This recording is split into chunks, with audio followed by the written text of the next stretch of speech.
Every day, students like this boy use his school's government-funded resources, specifically a computer and the internet, to research a topic for one of his classes. But as he goes through various results from a search engine, which scans for pages across the internet, here's what happens behind the screens. Right here, we have our wonderful user. And this here is a German website. The user would like to access the website, but there's a slight issue. This big fellow right here, he is a district protection agent, or simply a censor. In the circumstance that the website is deemed inappropriate, the censor would block the user. If a website is to be accessed, well, yeah, there he goes. Back in the school, as a student attempts to access various websites, he's blocked by the very same censor. Most of these websites he's trying to access don't even contain harmful material, and probably should not be blocked. Websites blocked by school districts include Facebook, and most of the status updates, YouTube and other video streaming websites, Twitter and almost all the tweets, Google and other applications such as Docs. Censorship is running rampant through your internet.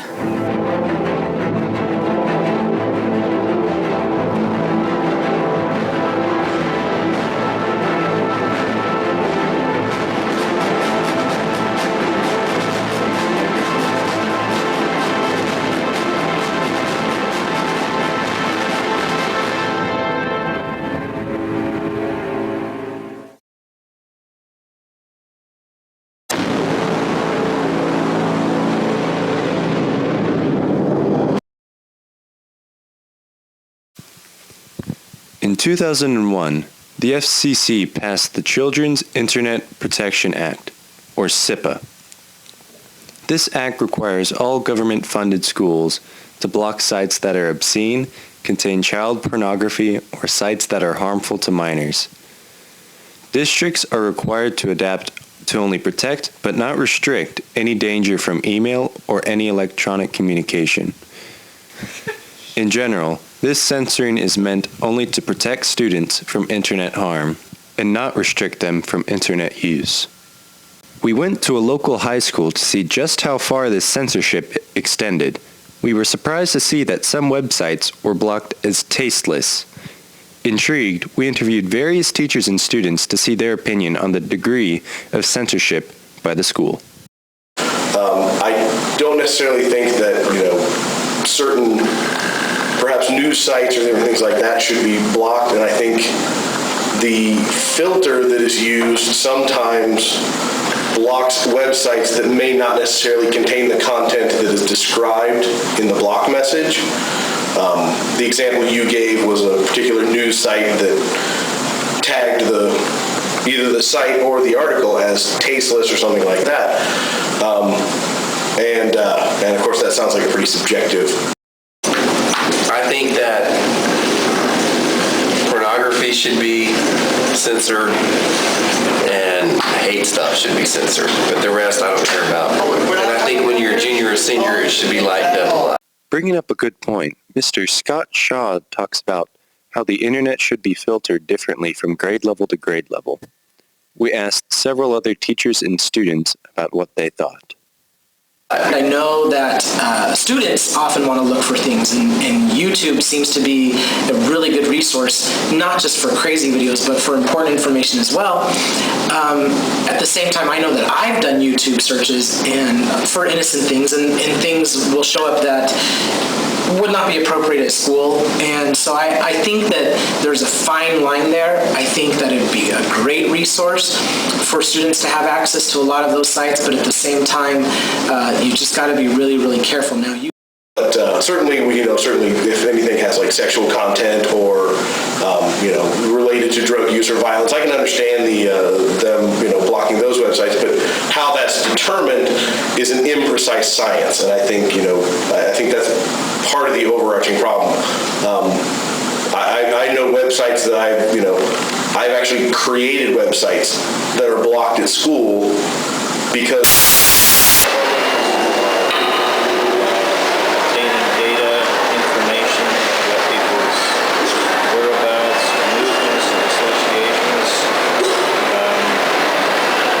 should be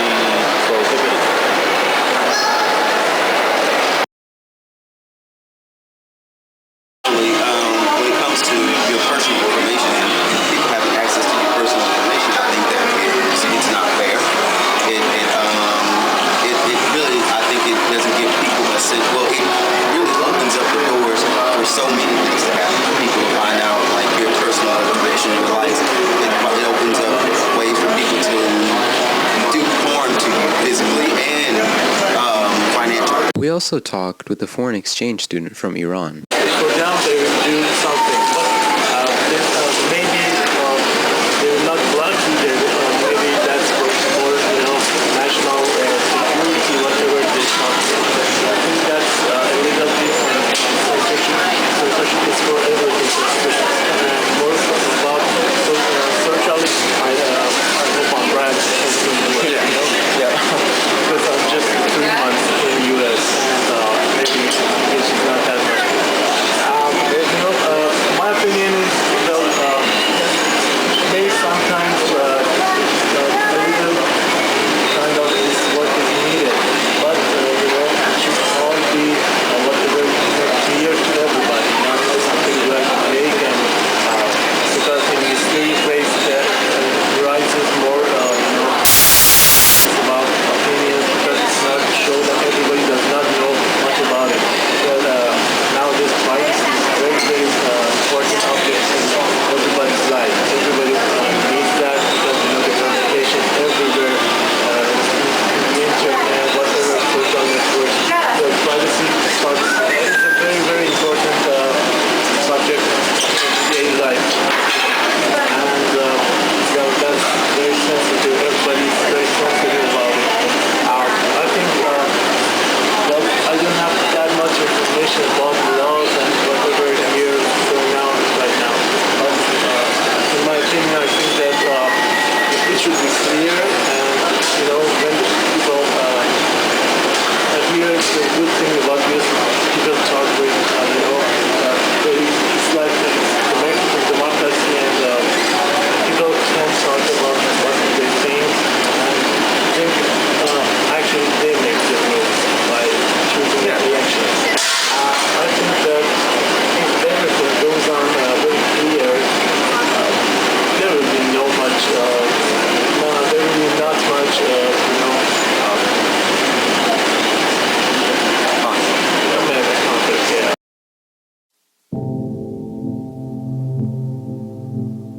This does not have to be the future. We've given you the facts, the opinions, the voices, but in the end, the voice that truly matters is yours. School censorship can be stopped. Talk to your teachers or administrators to find ways to fix this problem in your school. The CISPA bill was passed through the House of Representatives on April 26, 2012. But it's not too late. You have a voice, you have an opinion, and in the end, the future of our nation's freedom lies in your hands.